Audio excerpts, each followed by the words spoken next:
Hello everyone, welcome to Vidyashri academy. I hope you are doing well. हम पढ़ने वाले हैं आज 19 जनवरी का करंट अफेयर।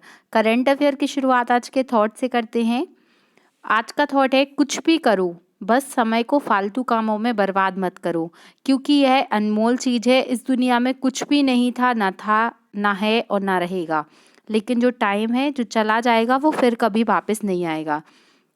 इसलिए यूज़ योर टाइम, उसको यूटिलाइज करिए और उसे एक प्रॉपर वे में कन्वर्ट करने की कोशिश कीजिए। 19 जनवरी का करंट अफेयर। फर्स्ट क्वेश्चन है, भारत के प्रसिद्ध सांची स्तूप के पूर्वी गेट की प्रतिकृति का अनावरण कहाँ पर किया गया है? तो सांची। सांची आप जानते हैं यूनेस्को धरोहर में शामिल है। ये कहाँ आता है? तो मध्य प्रदेश के रायसेन जिले में स्थित है सांची, जो कि भोपाल के पास है। तो इसका जो पूर्वी गेट है उसकी प्रतिकृति मतलब उसी की जैसी कॉपी बनी है जर्मनी में। याद रखिएगा, आपसे पूछा जा सकता है कि जो सांची है, सांची को यूनेस्को में शामिल कब किया गया था? तो सांची को यूनेस्को में शामिल किया गया था 1989 में। मध्य प्रदेश में तीन यूनेस्को धरोहर है। पहला है खजुराहो, जिसे 1986 में शामिल किया गया था। दूसरा है सांची और तीसरा है भीमबेटका, जिसे 2003 में शामिल किया गया था। तो आई होप ये क्वेश्चन क्लियर हो गया होगा। सेकंड क्वेश्चन है, विश्व आर्थिक मंच द्वारा किस भारतीय शहर में चौथी औद्योगिक क्रांति का 18वां वैश्विक केंद्र स्थापित करने का समझौता किया गया है? तो देखिए, अभी हमने कुछ दिन पहले डिस्कस किया था कि वर्ल्ड इकोनॉमिक फोरम का जो 18वीं बैठक है, ये कहाँ पर हो रही है? ये हो रही है दावोस, स्विट्जरलैंड में। तो आपको याद रखना है कि जो चौथी औद्योगिक क्रांति हुई थी, उसका जो वैश्विक केंद्र स्थापित करने का समझौता हुआ है, तो वो हुआ है हैदराबाद शहर में। हैदराबाद किस नदी के किनारे है? ये प्रश्न पूछा गया है। तो हैदराबाद जो है वो मूसी नदी के किनारे है। और यहाँ पर जो थीम रखी गई है, मतलब जो टारगेट सब्जेक्ट रखे जाएंगे, वो है स्वास्थ्य सेवा और जीवन विज्ञान। नेक्स्ट क्वेश्चन है, महत्वपूर्ण प्रश्न है, हाल ही में भारत सरकार ने किस राष्ट्र को पेंटावैलेंट की 12,500 खुराक देने की घोषणा की है? तो देखिए, पेंटावैलेंट, अब ये नाम आया है तो पेंटा का मतलब क्या होता है? 5, और वैलेंट मतलब होता है यहाँ पर जो 5 प्रकार की वैक्सीन है। अब वो कौन कौन सी वैक्सीन है? तो इनके नाम आपको याद रखना है, डिप्थीरिया, काली खांसी, टेटेनस, हेपेटाइटिस बी और इन्फ्लुएंजा। इन पांचों प्रकार की जो वैक्सीन, ये पांचों प्रकार के जो रोग हैं, इनकी वैक्सीन ही क्या कहलाती है? पेंटावैलेंट वैक्सीन कहलाती है। तो इसकी कितनी है? 12,500 खुराक दी जाएंगी। और ये किस देश को दी जाएंगी? तो ये दी जाएंगी क्यूबा को। क्यूबा जिसकी राजधानी है हवाना, और क्यूबा को क्या कहा जाता है? चीनी का कटोरा कहा जाता है। तो ये आपको याद रखना है। नेक्स्ट क्वेश्चन है कि सबसे कम उम्र में दोहरा शतक लगाने वाले दुनिया के पहले खिलाड़ी कौन बन गए हैं? तो सबसे कम उम्र में मतलब ये सबसे युवा बल्लेबाज हैं जिन्होंने दोहरा शतक लगाया है। इनका नाम है शुभमन गिल। ये 23 साल के ही हैं और इन्होंने न्यूजीलैंड के खिलाफ ये शतक लगाया है। लेकिन क्वेश्चन देखिए, इन्होंने तो वनडे में लगाया है। सबसे तेज 1000 रन बनाने वाले जो बने हैं वो शुभमन गिल हैं। लेकिन यदि T20 में पूछा जाए तो वो रहेंगे सूर्य कुमार यादव। तो आपको ये दोनों ही क्वेश्चन याद रखने हैं। देखिए, ये है शुभमन गिल। बल्ला बोलता है, दोहरा शतक लगाने वाला सबसे कम उम्र का क्रिकेटर जो है वो कौन है? शुभमन गिल है। और वनडे में दोहरा शतक लगाने वाले अगर खिलाड़ियों की बात की जाए तो Sachin Tendulkar, Virender Sehwag, Rohit Sharma, Chris Gayle, Martin Guptill और फखर जमान, ये खिलाड़ी हैं जिन्होंने वनडे में क्या है? दोहरा शतक लगाया है। और ये सांची का स्तूप है जो रायसेन में स्थित है।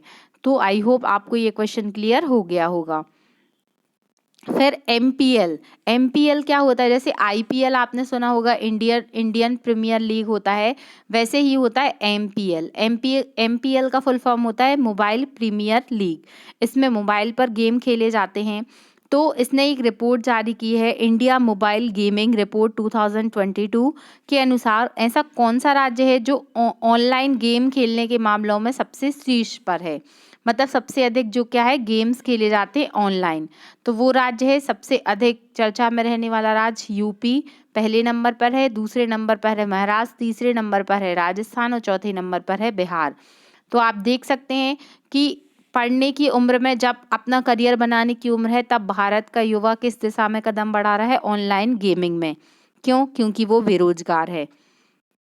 तो याद रखिएगा, उत्तर प्रदेश, महाराष्ट्र, राजस्थान और फिर बिहार। और यहाँ पर कौन कौन से गेम खेले जाते हैं? तो सांप सीढ़ी, लूडो जैसे गेम सबसे अधिक खेले जा रहे हैं। तो याद रखिएगा कि जो मोबाइल प्रीमियर लीग है, इसमें कौन सा गेम ऑनलाइन गेम खेलने में कौन सा राज्य प्रथम स्थान पर आया है? तो वो आया है उत्तर प्रदेश।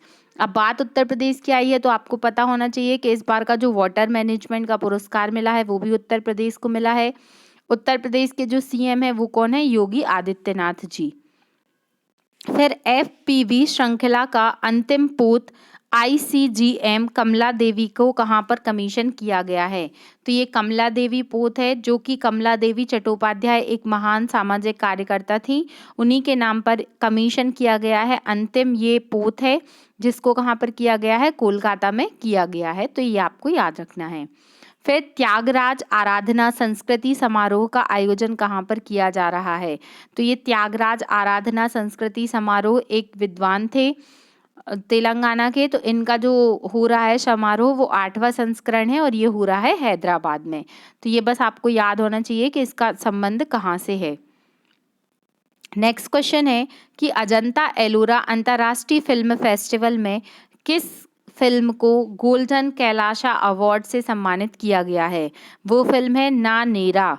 ये राजस्थान की फिल्म है और इस फिल्म को क्या है, अभी अजंता एलोरा अंतर्राष्ट्रीय फिल्म महोत्सव में क्या है? गोल्डन कैलाशा अवार्ड मिला है। अब फिल्म की बात आई है तो अभी हमें डिस्कस करना पड़ेगा कि RRR काफ़ी चर्चा में रही है अभी मूवी। ऐसी आशा है कि इस मूवी को हो सकता है इस साल ऑस्कर अवार्ड भी मिल जाए। तो आपको कमेंट बॉक्स में RRR का फुल फॉर्म बताना है। और RRR मूवी का जो गाना है नाचो नाचो, उसको क्या मिला है? अभी गोल्डन ग्लोब अवार्ड मिला है। तो ये प्रश्न भी आपके एग्जाम में पूछा जा सकता है। अब बात आई है अजंता एलोरा अंतर्राष्ट्रीय फिल्म फेस्टिवल की। तो अजंता एलोरा यहाँ पर क्या है? एलोरा के कैलाश मंदिर, ये काफ़ी फेमस है। इससे क्वेश्चन पूछे गए हैं हिस्ट्री के कि ये किस वन से रिलेटेड है? तो राष्ट्रकूट वन से रिलेटेड है। कौन से शासक ने एलोरा के कैलाश मंदिर का निर्माण कराया था? तो उस शासक का जो नाम था वो थे कृष्ण प्रथम। ये नाम आपको याद रखना है। और इस मंदिर की विशेषता क्या है? इस मंदिर की विशेषता है कि जो एक ही पहाड़ है, उस पहाड़ को पूरे एक ही पहाड़ को काट के इस मंदिर का निर्माण कराया गया है। तो ये इतने फैक्ट आपको पता होने चाहिए। और अजंता एलोरा की गुफाएं कहाँ पर हैं? ये आपको कमेंट बॉक्स में लिखकर बताना है। नेक्स्ट क्वेश्चन है कि दुनिया की सबसे उम्र दराज महिला ल्यूसिस रेडन का निधन हो गया है, ये किस देश से संबंधित थी? तो फ्रांस की महिला थी, इनकी आयु लगभग 118 वर्ष थी। इनका क्या हो गया है? निधन हो गया है। इसके पहले जो जापान के सबसे युवा व्यक्ति थे, उनका निधन हुआ था। तो इनको जस्ट आप थोड़ा सा याद रखिएगा इनके बारे में। फिर एक बुक है कम लेटर्स लर्न। इस बुक के लेखक कौन है? तो तमिलनाडु के स्वास्थ्य मंत्री हैं सुब्रमण्यम, उन्होंने ये बुक लिखी है। और ये बुक लॉन्च की है श्रीकांत, जो कि क्रिकेट के खिलाड़ी हैं। तो इतने पॉइंट आपको इससे रिलेटेड पता होने चाहिए। फिर हम कल का करंट अफेयर रिवाइज कर लेते हैं कि भारत ने किस देश के साथ नौसेना में वरुण एक्सरसाइज की है? तो भारत और फ्रांस के बीच में क्या है? वरुण एक्सरसाइज हुई है। नेक्स्ट क्वेश्चन था कि हाल ही में किस देश की आबादी में 1961 के बाद क्या हुई है? पहली बार कमी देखी गई है। तो वो चाइना की ग्रोथ रेट में कमी आई है। क्यों कमी आई है? क्योंकि वहाँ पर वन चाइल्ड पॉलिसी को अपनाया गया है। और दूसरा रीज़न हमने क्या डिस्कस किया था? वो रीज़न था कोविड-19। नेक्स्ट क्वेश्चन था जल्लीकट्टू किस राज्य में होता है और किस लिए फेमस है? इसे मट्टू पोंगल भी कहा जाता है और ये मदुरई तमिलनाडु में होता है। मदुरई को क्या कहा जाता है? तो इसे मंदिरों का शहर भी कहा जाता है। और जो जल्लीकट्टू गेम होता है ये किसके साथ होता है? तो ये बैलों के साथ संघर्ष होता है।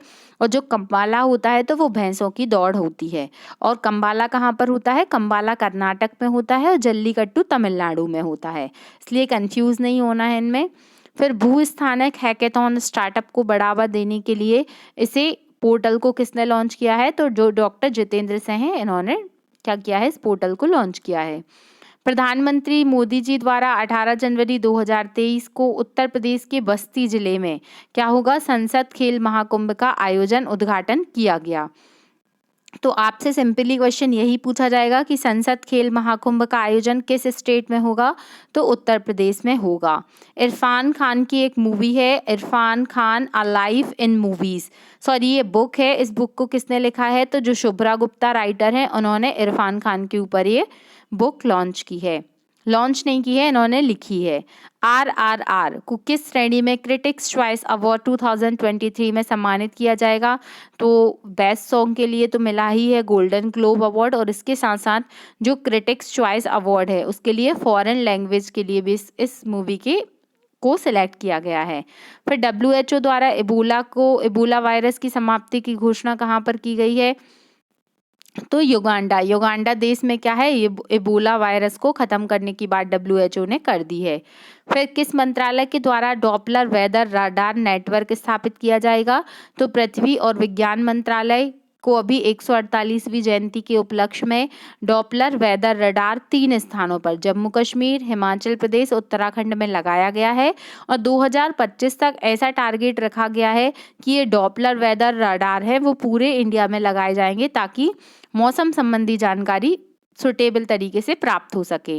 फिर पर्यावरण मंत्रालय ने जो नील कुरुंजी नाम का जो फूल था उसको क्या है संरक्षित करने की बात करी है, तो पूछा ये गया था कि ये किस क्षेत्र से संबंधित है, तो वेस्टर्न घाट में नील कुरुंजी नामक फूल होता है, और इसकी क्या विशेषता होती है कि ये प्रत्येक 12 वर्ष में उगता है, इसलिए इसको संरक्षित करना आवश्यक है। तो ये कल का और आज का करंट अफेयर था। अगर हम इसी तरीके से 10 से 15 मिनट में पढ़ते हैं और कल का डेली करंट अफेयर पढ़ने के साथ साथ जो पुराना करंट अफेयर है उसे रिवाइज करते जाते हैं, तो मेरे हिसाब से आपका करंट अफेयर का एक क्वेश्चन भी गलत नहीं होना चाहिए। और अब जो पैटर्न है एग्जाम का उसमें करंट अफेयर पे और करंट अफेयर से रिलेटेड स्टैटिक फैक्ट पे काफ़ी फोकस किया जा रहा है, तो आप इसी तरह पढ़ते रहिए। वीडियो अच्छा लगता है तो लाइक कीजिए, जो क्वेश्चंस पूछे जाते हैं उनका आंसर कमेंट बॉक्स में कीजिए। थैंक यू सो मच, पढ़ते रहिए, खुश रहिए। जय हिंद, जय भारत।